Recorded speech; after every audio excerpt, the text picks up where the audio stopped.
Let's talk about the music industry and how, Yes. the just unbelievable changing landscape that it's gone through over the last decade or so, and like where are we at now? So let's start with the changes over the last decade or even 15 years. Well, I think that, probably the greatest, I always say, in my classes that I think that one of the greatest change um, happened when we went from a copy model of vinyl and cassette and CD to an access model. And that's when we went, from purchasing stuff to a model where we just accessed music. That was the greatest change. That was revolutionary. And the reason that was revolutionary, and that didn't happen until it started here in America in 2011, 2012. And I think the revolutionary part of that is that it changed our entire value system around music. It changed our entire uh, relationship to music. No longer did we have to buy it. We now had access to anything and everything that was ever recorded. You could get music wherever you wanted, however you wanted, on whatever device you wanted, wherever you were in the world, and you could do it for free. And that really changed the relationship, I think, to music. And, in a sense, it devalued it. In terms of, and I say devalued in the sense of it devalued it to what we knew music to be. Music was something that we heard or was referred to us or that we got, fell in love with by a record, and then we went out and bought it. And that was the end of the relationship. I mean, nobody ever knew if we listened to that record once, twice, 1,000 times, whatever. They just knew that we purchased it. With streaming, you can at least see how many times somebody listens to, and that's part of the revolution, I think, which changed the dynamic of culture's relationship to music. Is that we no longer were involved in the purchase of something like music and paying for it. It now was a question of attention. How much attention can something get? And that became commodity in the music business. And those are, I think, probably the two biggest changes in revolution. And by the way, I don't think that it just affected music. I think that that whole concept around attention affected everything in media. I mean, look at television. You Yeah. and I come from a three-channel universe. I mean, Yes, we literally. do. And then we had cable, and then we had, satellite, and then and now what we have, nobody even can tell you because it's too much. It's endless. It's on and on and on and on and on. And part of the relationship we had, I don't even have to ask this question because I'm certain of it, but you were probably just like me and probably like most of the people in the chat room on the show today, that when you bought your first record, you cherished it, and you cherished every record you got after that. You had a paper route or whatever you did to make money, Yes. and you went out I grew up in a little town in the Midwest, and it was like an appliance store. What was the Tom Hanks movie about the band that got discovered and became big? That Thing You Do. Remember, Right, one of right. the kids in the band had a dad with an appliance store, and they sold stereos, and I think they sold records there. It even looked exactly like the appliance store in my hometown. I remember saving money and just running down there and getting a record. You'd come home and just drool all over the album cover, and you'd read the liner notes, and you would listen with such intensity and over Mm-hmm. and over and over again. And now I think that music is largely wallpaper, but I do know that the younger generation. I now am make myself sound old, which I am, but the kids today seem to have at least more attachment now than they did maybe 5 or 10 years ago. I think the pendulum has swung back a little, but during the Napster years, um, I didn't think the music industry would survive, frankly, and yet now it seems to flourish. Can you talk about? I don't know if you agree with me about that, but can you talk about that? No, I do. I think it was. I think the whole Napster period was something that the music industry resisted terribly. I think it was something that not only when it hit them were they not prepared for it, but when they saw that this was the direction that things were going to go, I think they resisted it at every move. The analogy I always use is those in the '60s you used to see those beach blanket bingo movies or whatever they were, and Right. you'd see everybody having like a tug of war with 10 guys on one side with the rope and 10 guys on the other side, and one side inevitably would always fall into the sand. Right. Well, that was tech, and that was the record companies, and the record companies fell into the sand. Although this time, the only analogy I use in the metaphor is that they never let go of the rope for about 10 years. Right. And that was the era you're talking about. And, Yeah. until streaming came along, they didn't know how to respond. And I think there's many reasons for that. I think their whole system, their whole way of operating was not only about, it was all about control. It was all about, the limited amount of music, like you talked about, that culturally we got and we cherished it and loved it. There were very few acts in comparison. There were very few, people that put music out. I mean, there was only 6 major labels and a couple of very significant independents. If you go back to like the 50s and 60s, there were a lot more independents. But as things moved on into the 70s, 80s, and 90s, the independents all got swallowed up.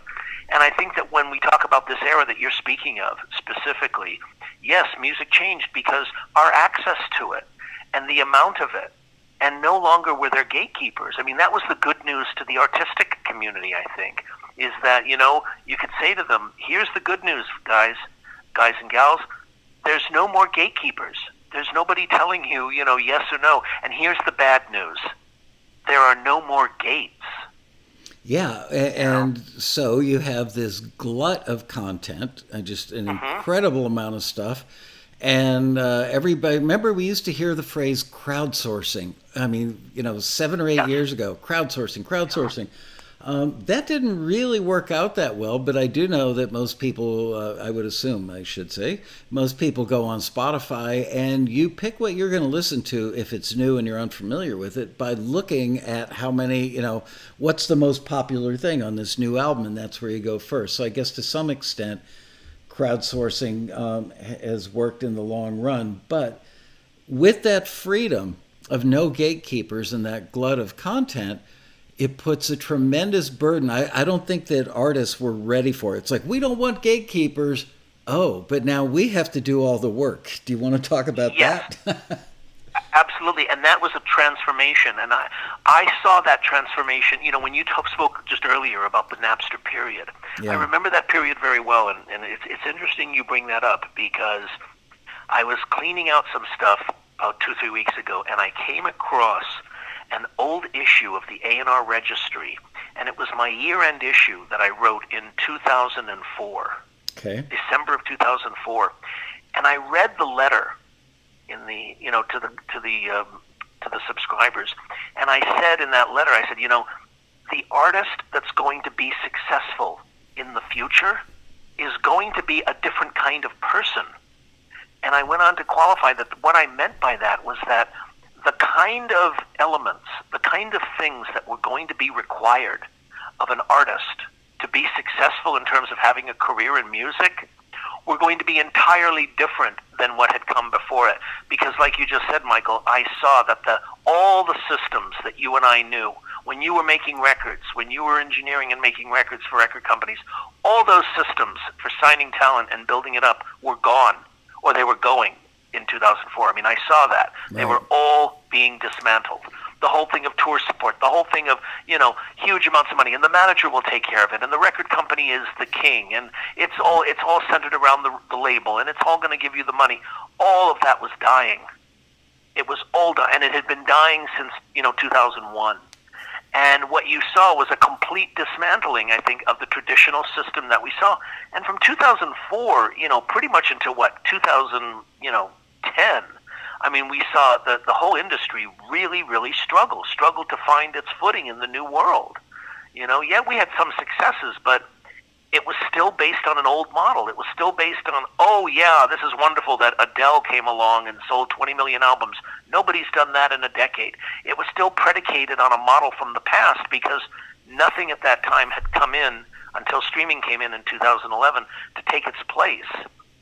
Now we have, now radio's significance in spreading music is not as significant as it once was. As a matter of fact, radio is the last place that people go to. Radio has to be sold on the story in press, the story in online media, the story in video, the story with streaming before they add records these days. Right. So it's interesting that we look at, how do you discover things these days, and the whole crowdsourcing thing. I agree with you in this day and age. And by the way, Michael, I don't believe this just about music. I believe it about television. I believe it about books. I believe that, the hardest thing to get from the American people or from anybody these days is their attention, because so many things are demanding it. And how many things do you give it to, and for how long? And you begin to see, in that kind of a world, how difficult it is to get people to pay attention to a release or to a new album or to a new single or to a new artist. And what are the parameters that you have to have in your life? How many times does somebody have to say, Michael, you've got to hear this? And I'll bet you your answer to me will be, well, Rich, it depends on who's saying it. Well, it depends on who's telling me. Yeah. If exactly. you were, that's called a trusted source. Yeah, absolutely. If you or Shirelli pick up the phone or shoot me an email and say, you got to hear this, I know I got to hear it. And going back to what you said earlier about how all those things that an artist needs to get radio interested now, the story, the downloads, the streams, the social media. Well, I would make an argument, and this is why I love talking to you. Ritch and I can totally disagree on something. I don't think I've ever had as many respectful disagreements maybe as I do with Ritch, because he's just built that way, and we have great conversations. But I think that artists today that do get signed have exactly the same work ethic that artists that get, well, I shouldn't say artists that get signed, artists that have hits. No matter what form that comes in, whether it's with a major or they do it independently, they have the same work ethic and build that story. Just like 20 years ago, if you want to get signed to a label, a lot of people have the fantasy that they can write one great song as an act, and some impresario at a label will hear them and say, and sweep them up off their feet and, come on, kid, I'm going to make you a star, a big fat guy with a cigar and a bald head and gold records behind him. I'm sure that has happened. The Star Maker thing did happen. But by, the mid-90s to the mid-2000s, you had to have the story. You had to have a following, which generally meant that you could get 300 people lined up outside of a club, that people would follow you no matter where you went, quite literally. Like if you were on that, Eastern Seaboard corridor from, like Washington, D.C. up to New York City, you had to play all those clubs in that corridor. And if you could play all those clubs and get people to show up at all those clubs because you regularly went there, you started out with a handful of people, then it became 20, then it became 50, then it became 100, then it became 300 because you did marketing. You went to the next town the night before you played, you put posters up on telephone poles, you would beg local radio to do interviews with you.